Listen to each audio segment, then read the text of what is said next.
Entonces, la charla quisiera que tuviera tres partes. La primera, en la que muy brevemente os quiero explicar qué es ATAC, porque, bueno, hay gente que sí lo conoce, pero hay gente que le suena simplemente. En segundo lugar, explicaros cuáles son los orígenes de esta crisis, que son bastante más antiguos de lo que nos podemos imaginar en principio. Y por último, explicaros muy brevemente cuáles son las posibles salidas. Os digo brevemente porque me gustaría que eso lo pudiésemos debatir. ATAC propone una serie de salidas que le parecen, en base al discurso que ATAC tiene elaborado sobre cuestiones financieras, pero como todos hemos aprendido estos últimos meses, todos tenemos una opinión de las cosas y no solo se trata de que yo os cuente mi historieta, sino de que podamos hablar y debatir sobre qué es lo que opinamos de cómo se podría salir de esta crisis. Entonces, ATAC no, por empezar a contaros qué es ATAC, ATAC no es un partido político, no es un sindicato, no es una ONG, aunque o sea, es decir, nuestra financiación ni dependemos orgánicamente ni dependemos económicamente de ninguna asociación ni partido político. Entonces, solo dependemos de las cuotas de nuestros socios y ATAC nació hace aproximadamente 11 años en Francia a partir de un editorial que hizo un español que se llama Ignacio Ramonet, que se titulaba Desarmando los mercados, en el que propugnaba la creación de lo que hoy a todos nos suena, el impuesto de las transacciones financieras, que es una especie de tasa Tobin, pero más amplia. Que ahora explicaré que la tasa Tobin pues, quería gravar las transacciones, la especulación entre divisas, querían poner un impuesto a las transacciones entre divisas, y el impuesto a las transacciones financieras es bastante más amplio, entonces quiere que haya un impuesto a cualquier tipo de especulación financiera. A partir de ese editorial, del año 99, se creó ATAC al año siguiente. El acrónimo ATAC, eso sí que lo tengo que leer porque es un poco infernal, es Asociación por la Tasación de las Transacciones Financieras y por la Ayuda a los Ciudadanos. El ATAC es muy bonito, pero luego el nombre es horrendo. Yo no sé qué. Ignacio Ramonet escribe muy bien, pero lo de las siglas y eso no se le da muy bien. Entonces, en estos 10 años, al año siguiente ya nació ATAC España, en el año 2000. En estos 11 años se ha dado un discurso muy claro, muy amplio y en muchos ámbitos y por parte de muchos expertos respecto al peligro de la especulación en los mercados financieros. Y como dijo este verano pasado la que es la presidenta de honor de ATAC Francia, que a algunos os sonará, que se llama Susan George, no estamos aquí para decirlo, pero os lo dijimos.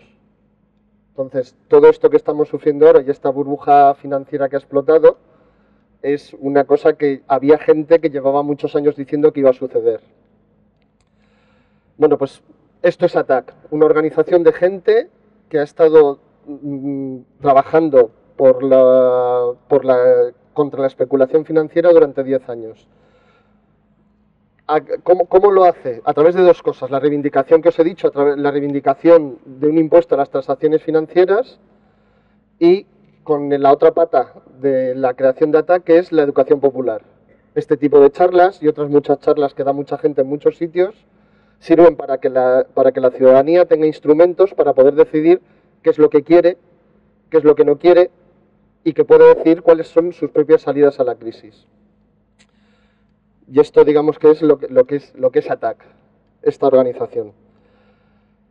Respecto a la segunda parte, en la que os quería contar cuál es el origen de la crisis, me voy a remontar bastante atrás, me voy a remontar a la crisis al crack del 29, de 1929, en la bolsa de Nueva York, en la cual se produjo debido a otra burbuja financiera. Del mismo modo que esta burbuja financiera se dice que se ha producido por el tema de la vivienda, la burbuja financiera del crack del 29 se produjo por la especulación en bolsa. En su momento, la bolsa Wall Street era un mercado relativamente nuevo, se facilitó mediante leyes que abarataban muchísimo el coste del dinero, por lo tanto era muy fácil pedir créditos. Una cosita antes de continuar. Yo voy a contar, digamos, toda la historia y vais a ver que hay elementos comunes, porque esto se define a través de las diferentes burbujas financieras que ha habido, la del 29, la del 70, la de los 80. Entonces veréis que hay elementos comunes a todas las burbujas financieras que se repiten a lo largo de la historia. Como os iba diciendo, la burbuja del 29 se produjo por una especulación financiera en la bolsa, que como todos sabemos acabó estallando, como siempre, y produjo una tremenda pobreza en todo el mundo. Se considera que es la primera burbuja financiera que afectó a todo el planeta, y durante los primeros años 30 produjo grandes hambrunas. Todos conocemos las famosas fotos que hay en los Estados Unidos, de las hambrunas que había, de los grandes niveles de paro que había allí, pero que luego fue en todo el mundo. Tenemos fotos que aparecen en Estados Unidos, pero hay fotos de esas hambrunas en todo el mundo. A partir del año 30 se producen las grandes consecuencias de esta crisis, grandes hambrunas, lo que se conoce como la depresión de los años 30, y a partir del año aproximadamente 35 aparece un economista que se llama Keynes, que también os sonará. Últimamente se oye hablar mucho del keynesianismo, en el cual la aplicación de las teorías de Keynes, que era una amplia inversión pública y un mayor control de los mercados financieros, se produjo lo que hizo que en su momento Estados Unidos se convirtiese en la primera potencia mundial. Fue el gran crecimiento de los años 40 que desembocó en que Estados Unidos se convirtiese en el gran dominador de las finanzas en lo que quedó del siglo XX y en lo que llevamos del siglo XXI. Hasta aquí, digamos, la crisis de la bolsa, la crisis del 29, que es se produjo por una especulación en bolsa y se salió de aquella a través de las teorías keynesianas. Posteriormente, en el año 44, antes de que acabase la Segunda Guerra Mundial, se produjo una reunión que también habréis oído hablar, la reunión de Bretton Woods, en el cual se reunieron las primeras potencias mundiales de la época para decidir cómo iba a ser el mundo a partir de que se ganase la guerra, porque ya más o menos en el año 44 tenían claro que iban a ganar la guerra y iban a decidir cómo iban a ser las finanzas en todo el mundo, porque ya entonces, no en el año 99 o 2000, ya entonces tenían claro que las finanzas eran globales, ya existía la globalización, y iban a decidir cómo iban a ser las finanzas a partir de entonces. Entonces en Bretton Woods se enfrentaron dos teorías, las keynesianas y las anti-keynesianas. ¿Qué ocurre? Que Estados Unidos, por aquel entonces, era el propietario del 80% de las reservas mundiales de oro, debido al gran crecimiento que había tenido hasta entonces por la aplicación de las teorías keynesianas. Pero, claro, al tener todas las reservas mundiales de oro, quiere decir que todos los países del mundo le debían dinero. Entonces pudieron imponer sus tesis anti-keynesianas sobre el resto del mundo. ¿Qué significaba esto? Que empezaban a nacer lo que hemos conocido, lo que ya conocemos como los mercados financieros tal y como los conocemos ahora. ¿Qué nace entonces? Os sonará, en el año 44, el FMI y el Banco Mundial, que tanta influencia están teniendo en la actualidad. En su momento nacieron con la idea de que se pudiesen controlar mejor las finanzas, y sí, las controlan, pero ya todos sabemos cómo. Y como último punto de cómo va surgiendo, es decir, vamos viendo que en el año 29 empieza la primera burbuja financiera mundial, vemos cómo se resuelve, llegamos al año 44, que empieza a haber instituciones mundiales para el control de las finanzas, y llegamos al año 73, que es cuando se produce la conocida como crisis del petróleo. Estamos en lo mismo. un grupo de financieros especulan con el precio del petróleo, se produce una gran subida del precio del petróleo por motivos geopolíticos que también influyen, y a partir de ahí, a partir de ese momento, el señor Nixon, presidente de los Estados Unidos entonces, acaba con una cosa que era fundamental entonces para el valor de las cosas. Recordemos, se me había olvidado deciroslo, que en Bretton Woods otra de las cosas que se estableció fue el patrón oro. El patrón oro consiste en que existía una equivalencia fija entre $1 y una cantidad de oro que, como Estados Unidos poseía el 80%, era una cantidad de oro que tenía Estados Unidos, ¿vale? Eso hacía que todas las especulaciones financieras que pudiese haber siempre estuviesen referenciadas a algo que existía, a una cantidad de dinero, a una cantidad de oro que era real. Había unos límites en la especulación. A partir del año 73, con la crisis del petróleo, debido a que, claro, el petróleo llega a unos niveles de precio tan salvajes que los estados se quedan sin dinero para poder pagar el petróleo que necesitan para poder funcionar. Entonces tienen que generar más dinero. ¿Y cómo lo hacen? Acabando con el patrón oro. De tal manera que a partir de entonces todas las divisas, porque si lo hace el dólar, lo hacían ya todas las divisas, están en un mercado libre. Como Estados Unidos era el mercado más potente entonces, podía conseguir más dinero, el dólar era más potente, porque ya no estaba referenciado a algo fijo, que era el oro. Desaparece el patrón oro, todas las divisas pueden flotar libremente en el mercado libre, y entonces pueden conseguir más dinero para comprar el petróleo que estaba muy caro. Eso en el año 73. Como os digo, desaparece la referencia material del dinero. Por lo tanto, a partir de ahí se puede especular con las divisas de manera libre, sin ningún tipo de control. Solo es el mercado el que pone los precios de las cosas. A partir de ahí, estamos hablando del año 73, llegamos más o menos a los años 80, mediados de los 80. En los años 80 se empiezan a aplicar las políticas ultraliberales de Ronald Reagan y Margaret Thatcher, que van quitando trabas, van quitando barreras a los mercados financieros, a la regulación de los mercados financieros. Es decir, ya hemos quitado la barrera de poder especular con divisas. Y a lo largo de los años 80, empezando pues con el año 73 con Nixon y en los 80 con Reagan y Thatcher, se empiezan a quitar todas las barreras para regular los mercados financieros. Y vemos cómo se van creando cada vez más burbujas financieras. Algunas os sonarán, otras no.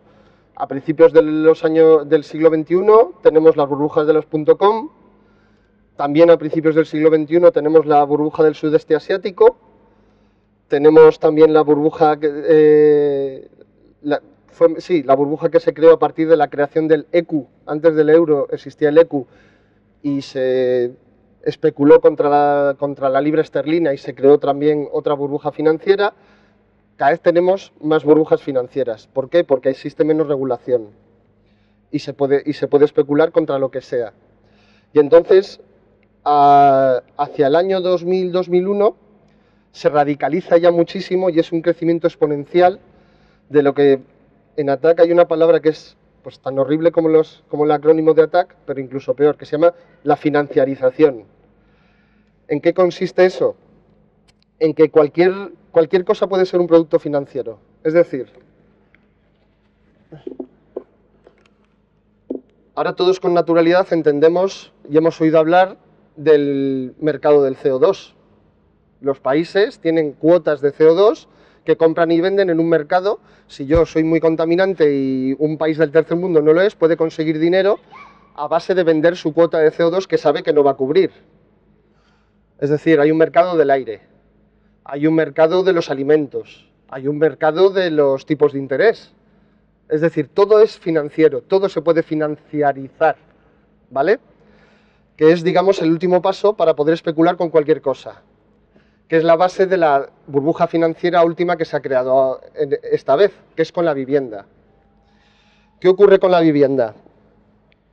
En este punto os recomiendo fervientemente que veáis el documental Inside Job, que explica mucho mejor de lo que lo puedo explicar yo cómo se produjo esta última burbuja financiera. Como todo es financiarizable, también podemos hacer financiera las hipotecas de la gente. Entonces, lo que yo hago, yo soy una persona que se dedica a dar hipotecas, una entidad que se dedica a dar hipotecas. Entonces, junto hipotecas de muy buena calidad. ¿Qué son de muy buena calidad? Que seguro que las voy a cobrar. De media calidad y de mala calidad. ¿Qué son de mala calidad? Las que llamamos subprime. Y claro, uno piensa, si tú te dedicas a dar hipotecas y ya sabes que son malas, ¿cómo es que las das, no? Pero a principios del siglo XXI se daban hipotecas por el 100% del valor de las casas a todo el mundo. Se dejó de exigir avales, se le daba hipotecas a todo el mundo. ¿Por qué? Porque interesaba. ¿Y por qué interesaba? Porque se podían hacer paquetitos de esas hipotecas. Yo cojo 100 hipotecas muy buenas, 20 hipotecas muy malas y 40 hipotecas normalitas. Las hago un paquete. Claro, cuanto más riesgo corro, más tipo de interés me van a dar. Si yo hago un paquete y le vendo a alguien que yo hago un paquete con esas hipotecas, se lo vendo a otra persona y yo te voy a dar un tipo de interés, porque claro, yo voy cobrando esas hipotecas y yo le doy un tipo de interés a otra persona, ¿vale? Por ese paquete de hipotecas. Claro, la persona que me compra ese paquete de hipotecas necesita saber, joder, ¿cuánto de bueno es este producto que me están vendiendo? Y ahí es donde entran otras que os sonarán, que son las agencias de calificación. Claro, de repente las agencias de calificación, como todos sabemos, todo era triple A. Era triple A las hipotecas buenas y eran triple A las hipotecas malas porque daban mucho interés. Entonces, los criterios con los que lo hicieron a día de hoy no lo sabemos nadie, bueno, lo saben ellos, pero no lo sabemos nadie. Entonces, esos paquetes, con hipotecas malas, buenas y medianas, tenían unos tipos de interés mejores que solo si eran buenas. Porque si yo sé, hay hipotecas que no son riesgosas, que es también otro palabra, me dan un pequeño tipo de interés. Si yo me la juego más, me dan más tipo de interés. Entonces hago un paquete que me sale intermedio, pero ese paquete sigue teniendo lo que también os sonarán activos tóxicos. Eso se lo vendo a ese señor. Con la idea de que esas hipotecas siempre se van a cobrar. ¿Cuántos hemos oído antes del año 2006 que las viviendas iban a crecer siempre? Que los pisos nunca bajaban. Claro, todo eso sucedía en un ambiente en el que el precio del dinero era muy pequeño. ¿Qué significa que el precio del dinero sea muy pequeño? Que a cualquiera le daban un crédito y cualquiera lo podía pagar. Con unos tipos de interés tan chiquititos, cualquiera podía pagar ese crédito. Pero a partir del año 2005, la Reserva Federal, queriendo controlar la inflación, empieza a subir los tipos de interés. Entonces, claro, la gente más pobre o con recursos económicos más limitados empieza a no poder pagar esas hipotecas. ¿Y eso qué significa? Que de repente esos productos ya no eran tan buenos y que había habido tal inflación de esos productos que daban unos tipos de interés tan altos que grandes entidades financieras pedían préstamos enormes solo para comprar esos productos. Solo para comprar esos productos. Si ese producto no te da ese tipo de interés tan salvaje durante ese corto espacio de tiempo, tú tampoco puedes pagar el préstamo que has pedido para pagar ese producto. Entonces, todo se vuelve una cascada de impagados a través de las entidades financieras. Las personas empiezan a poder pagar sus casas, al prestamista que le había dado el dinero, que no puede dar el tipo de interés al señor que se lo ha comprado, y ese señor que ha comprado, que ha pedido un préstamo, estamos en las mismas, vuelve a no poder pagar a su prestamista, etcétera, etcétera, etcétera. Y ese es el origen de esta crisis. Hasta aquí todo bien, ¿no? Es decir, un señor que se le fue mucho la olla porque tenía mucho dinero y le daba dinero a cualquiera para prestárselo a cualquiera. Venía, no le pedía garantías de ningún tipo y le daba el dinero. Dice, joder, era su dinero, se lo ha jugado él la ha cagado. Tiene narices que nosotros tengamos las consecuencias, porque claro, cuando juegas con cifras de 7, 8, 9 ceros, acaba afectándonos a todos. Pero aquí hay un matiz muy importante, y es que si fuese hasta aquí estaría mal. Pero a partir de aquí, que es un poco más complicado de entender, por eso os lo quería explicar bien, es la parte de que esto es una estafa. Es una enorme estafa. No es que una serie de inversores muy listos se hayan equivocado en sus cuentas o hayan apostado y hayan perdido. No, nos han estafado. Se han estafado entre ellos, encima. Se han engañado entre ellos y los que sufrimos las consecuencias somos nosotros. ¿Por qué? Os he hablado de estos paquetes, ¿vale? Estos paquetes de hipotecas, buenas, malas, regulares, se la juegan, se la venden a un señor. Pero claro, estos que venden estas hipotecas, estos paquetes de hipotecas, son gilipollas hasta cierto punto, ¿vale? Entonces dicen, coño, yo sé que estas hipotecas son una puñetera mierda. Lo que voy a hacer es venderle a este tipo este paquete y yo me compro un seguro para asegurarme de que si pierdo pasta, poder pagar a este tío y no hundirme yo, ¿vale? Es decir, mientras por un lado vendían productos que eran AAA a sus clientes, diciendo, oye, esto, FETEN, que además Moody's y Fitch y Standard & Poor's están diciendo que esto es cojonudo. Esto, cómpramelo, que además, claro, yo estoy hablando de cómpramelo, pero estos productos estaban todos por encima tenías que tener 1 billón de euros en el banco para empezar a pensar en comprarte una cosa de estas. Imaginaos lo que influye esto en la economía. Y por otro lado, estaban gastándose millones y millones y millones en asegurarse contra esos productos. ¿Qué ocurre? ¿Qué quiere decir? Que el señor que a mí me está vendiendo un producto, a él le va bien si a mí me va mal. Es decir, si yo perdía dinero con ese producto, ese señor ganaba. Es más, un pasito más allá. Como todo es financiarizable y de todo hay mercados, ese seguro, también existía un mercado de esos seguros. De tal manera que se podía apostar contra los paquetes de hipotecas. De tal manera que como se compraban tantos seguros contra esa mierda de paquetes, eso acabó comprándose y vendiéndose ese tipo de seguros también.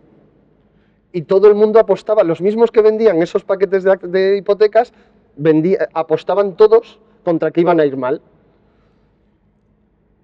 La consecuencia es obvia. En el año 2008, Goldman Sachs, el que dice el tipo este de Londres que gobierna el mundo,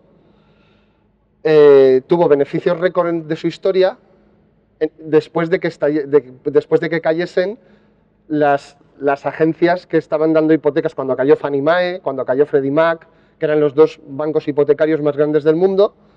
Goldman Sachs tuvo beneficios récord.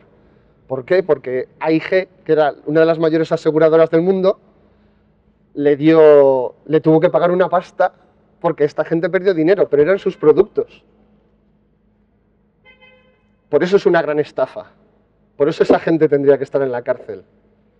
Porque no es que en un mercado regulado haya gente que apueste su dinero en inversiones a largo plazo y lo pierda, porque el producto no era bueno, porque te has equivocado con el análisis de mercado, que eso es discutible. Sino que esta gente nos ha estafado a todos, se han estafado entre ellos además. Porque ya os digo que estos mercados que yo os estoy hablando de mercado de los paquetes de hipotecas, mercado de los seguros de los paquetes de hipotecas, son de miles de millones. 3.000 millones, 100.000 millones, 20.000 millones, esas cantidades estamos hablando.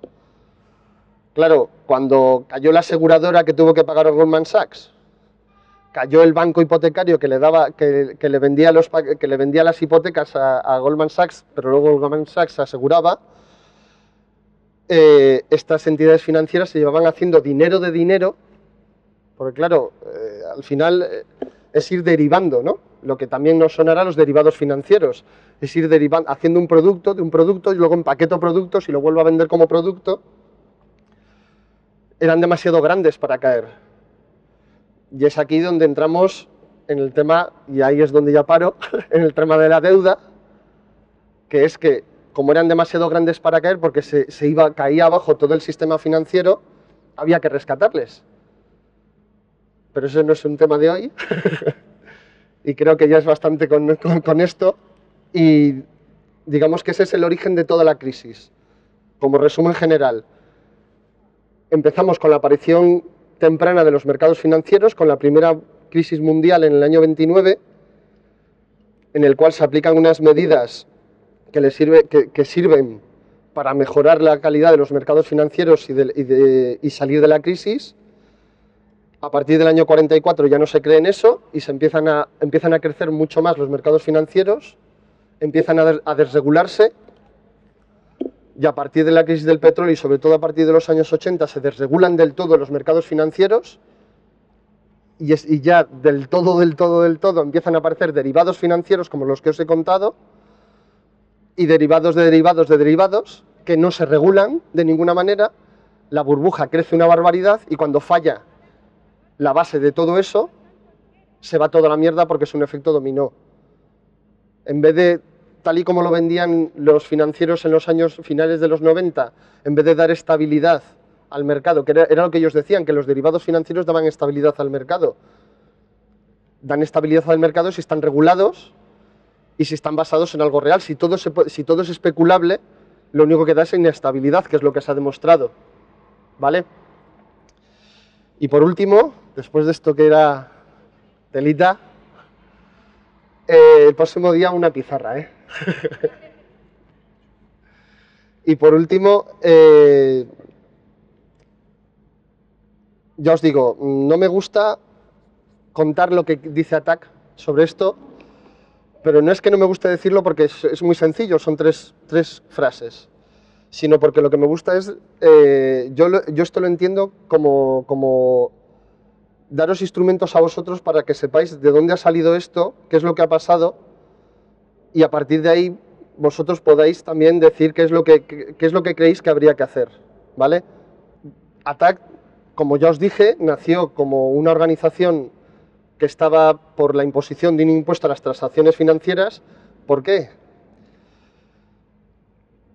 Porque todo esto de los mercados financieros ha llegado a un punto en la especulación que se hacen unas especulaciones tan a corto plazo, que son tan rentables en el a corto plazo porque se hacen muchas veces, que lo que queremos es que no existan esas posiciones a corto plazo que se llaman, esas especulaciones a corto plazo, que pueden desestabilizar muchísimo mercados enteros cuando hablamos de miles de millones de euros o de dólares. Entonces ATTAC aboga por la creación de un impuesto a las transacciones financieras, aboga porque existe una banca pública que esté controlada democráticamente, no que grandes emporios financieros enormes, demasiado grandes para caer, sean los que controlan, como podemos observar ahora mismo con las consecuencias de lo que ha pasado, controlan la vida de estados. Son los poderes políticos que les votamos y que les podemos presionar de verdad los que tienen que controlar los mercados financieros. La autorregulación ya hemos visto que no funciona. Y por último, pues unos servicios públicos y de calidad. Esas tres cosas serían. Evidentemente hay muchísimas más medidas que se pueden decir. ATTAC también dice otras muchas más, pero no creo que sea el momento de decirlas. Sencillamente, ATTAC tiene su discurso, podéis verlo por la red, tenemos montones de escribimos un montón, y estaremos encantados de explicaros cualquier cosa que queráis o que podáis leer de nuestros documentos, pero prefiero que lo deduzcáis vosotros por vosotros mismos. Y por último, una frase que me encanta decir cuando doy una charla de este tipo, que es de Bernard Shaw, que es que si tú y yo tenemos una manzana cada uno y yo te doy mi manzana y tú me das tu manzana, seguimos teniendo una manzana cada uno. Pero si tú tienes una idea y yo tengo una idea y nos intercambiamos las ideas, los dos tendremos dos ideas. Y nada más. Muchas gracias.